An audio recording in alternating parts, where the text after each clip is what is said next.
incredible stuff, Brian, is the conditions we're seeing in the tropics and what's exactly going to happen with what we're seeing there. It plays a big part in our daily shot of rain that's just going to keep on going. And it gives us some nice sights with some cloud cover. See, you float like a butterfly and sting like a bee. I got butterflies and bees in that shot. I like bees. They don't bother me, so, I don't mind getting close, but maybe you're allergic and shouldn't do that. But nonetheless, I thought it made for a good shot with the clouds in the background and all that. We'll have a lot of cloud cover around here over the course of the next several days. Tropical update is a busy one. We're expecting conditions to continue to be, well, rainy for us. Here's why. Things are dying down overall across the Atlantic. You've got this one area of potential development there near Africa, a 50% chance it'll become something more. You've got powerful Hurricane Teddy. That's going to go off into open water. And then you've got our area of low pressure over here near Tampico in the southwestern Gulf of Mexico. This is what we're focusing on.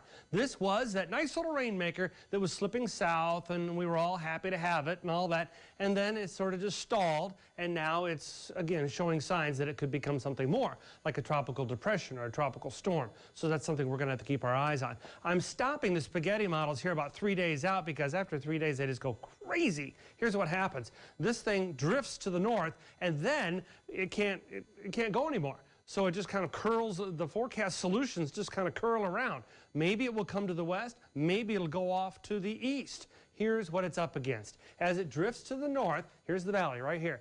We have a frontal boundary that'll be passing on through this weekend, and it's going to stall out right here. Now that's just like a curtain or a wall. So you can't go anymore. So this is going to just sort of either slosh east or slosh west eventually. But look, watch the clock. Saturday, here's Sunday. We're just sitting here waiting for this thing to do something. But it's not expected to really do anything until early next week. Here you are, Monday afternoon, and it's still down there, and it's still close enough to be a significant rainmaker for us. So we're watching out for heavy downpours.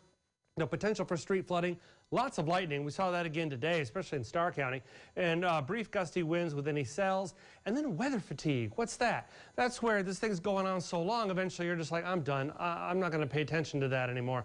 Well, you got to, because the chance for downpours is going to contribute to a flooding potential throughout the week, this whole next week, all week long. We have a chance for 8 to 10 inches of rain between now and Friday of next week along the shore and into the lower valley, 4 to 6 in the lower to mid valley, 3 to 4 and 2 to 3 respectively on up through the upper valley. That's a lot of rain. Fortunately, it's not all at once. It's over the course of several days. You can see the chance for rain really standing tall on through next week. Now, even now, the energy and moisture driven off this thing contributes to our chance for rain and thunderstorm activity. It doesn't look like we're going to see any, big ferocious thunderstorms, but we are going to see some wet ones, and those could very well dump 2 to 4 inches of rain that fast, and then you've got problems with street flooding. And you saw what was going on now in Starr County. The FUTURECAST high-res version shows that, yeah, that's going to be the focal point for the next few hours, the western part of the valley, and then it sort of slips on in to Hidalgo County for another dose and then dies away.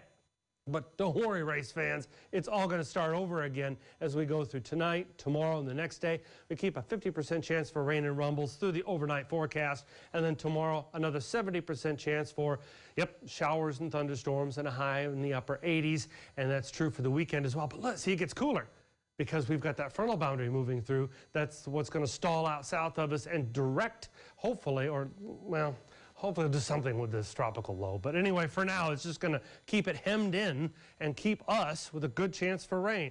And that means we're going to have a wet forecast stretching through the week.